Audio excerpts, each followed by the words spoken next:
सोलापूर महानगरपालिका सार्वत्रिक निवडणूक 2026साठी सर्वच राजकीय पक्ष मोठ्या जोमाने आणि हिरिरीने प्रचारात लागले आहेत। प्रचारासाठी अगदी कमी कालावधी शिल्लक असून प्रत्येक उमेदवार हा घरोघरी जाण्याचा प्रयत्न करत आहेत।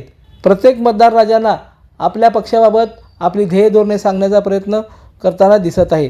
सोलापूर शहरातील प्रभाग क्रमांक 7 येथील शिवसेना जिल्हा प्रमुख अमोल बापू शिंदे, अनिकेत पिसे, कनसे आणि सपाटे यांच्या पॅनलने सर्वत्र रणधुमाळी गाजवली आहे। प्रभाग क्रमांक 7 मधील प्रत्येक घरापर्यंत धनुष्यबाण आणि घड्याळाचे चिन्ह पोहोचवण्यामध्ये ते व्यस्त आहेत। अमोल बापू शिंदे यांचं कुशल संघटन, तसंच अनिकेत पिसे हा युवा नेता, तसंच सपाटे आणि कनसेताई यांनी आपल्या महिला संघटनाच्या जोरावर प्रत्येकांना आपल्या पक्षाची ध्येय धोरणे समजावून सांगितली आहेत। प्रत्येकजण घरोघरी जाऊन प्रचार करण्यामध्ये व्यस्त असून आमचा विजय निश्चित होईल असा आशावाद अमोल बापू शिंदे यांनी प्रसिद्धी माध्यमांशी बोलताना व्यक्त केला। प्रभाग क्रमांक 7 मध्ये आम्ही 4 उमेदवार लोकांचे आशीर्वाद घेण्याकरता लोकांपर्यंत जातोय। प्रचंड मोठ्या प्रमाणामध्ये लोकांचा प्रतिसाद आहे। महिला भगिनी असतील, वडीलधारी मंडळी असतील। आम्ही याआधी सुद्धा 4 उमेदवार या भागात निवडून आलेलो आहे आणि आता अनिकेत दादा पिसे, मी स्वतः अमोल शिंदे, मनीषाताई कनसे आणि मनोरमाताई सपाटे असे आम्ही 4 उमेदवार, धनुष्यबाणावर 3 आणि घड्याळाच्या चिन्हावर 1 असे उमेदवार उभे आहोत। तुम्हाला माहीत आहे, आम्ही सर्वसामान्य लोकांच्यासाठी अवेलेबल असलेले उमेदवार म्हणून या भागात ओळखले जातो आहे। पण प्रभाग क्रमांक 7 हा प्रामुख्याने येणाऱ्या काळामध्ये आपल्याला एक स्मार्ट प्रभाग म्हणून काम करायचं आहे। या प्रभागामध्ये जी काही वडीलधारी मंडळी आहेत, ज्येष्ठ नागरिक आहेत, यांच्यासाठी एक चांगली बाग नाही आहे। बरेच नागरिकांचं म्हणणं आहे की इथं जो ओपन स्पेस आहे त्या ओपन स्पेसमध्ये दोन्ही सोसायटीच्या एक चांगली बाग तयार झाली पाहिजे। या उद्दिष्टाने आम्ही येणाऱ्या काळात काम करणार आहे। मुलांसाठी खेळण्यासाठी चांगली मैदानं झाली पाहिजेत। त्यामुळं हा शहराचा मध्यवर्ती भाग आहे। मल्लिकार्जुन मंदिर ते यशनगरपर्यंत या सगळ्या भागामध्ये ज्या ज्या गोष्टींची उणीव आहेत त्या सगळ्या गोष्टी होतील। मुख्य रस्ता जो नवीन एक CNS पासून छत्रपती संभाजी महाराज हा जो रस्ता आहे, या रस्त्याचं सुद्धा काम झाल्यानंतर मोठी ट्रॉफिक या भागात वाढणार आहे। त्याच्यामुळे एक सर्व्हिस रस्ता सुद्धा या नागरिकांची इच्छा आहे की इथं सर्व्हिस रस्ता झाला पाहिजे। सर्व्हिस रस्त्यासाठी जागा सोडलेली आहे। या अवंतीनगरपासून ते यशनगरपर्यंत सर्व्हिस रस्ता करून नागरिकांना, विद्यार्थ्यांसाठी सोय करण्याचं आमचा मानस आहे।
लोकमन मराठी चॅनलला सबस्क्राईब करा, बेल बटनला क्लिक करा व लाईक करायला विसरू नका.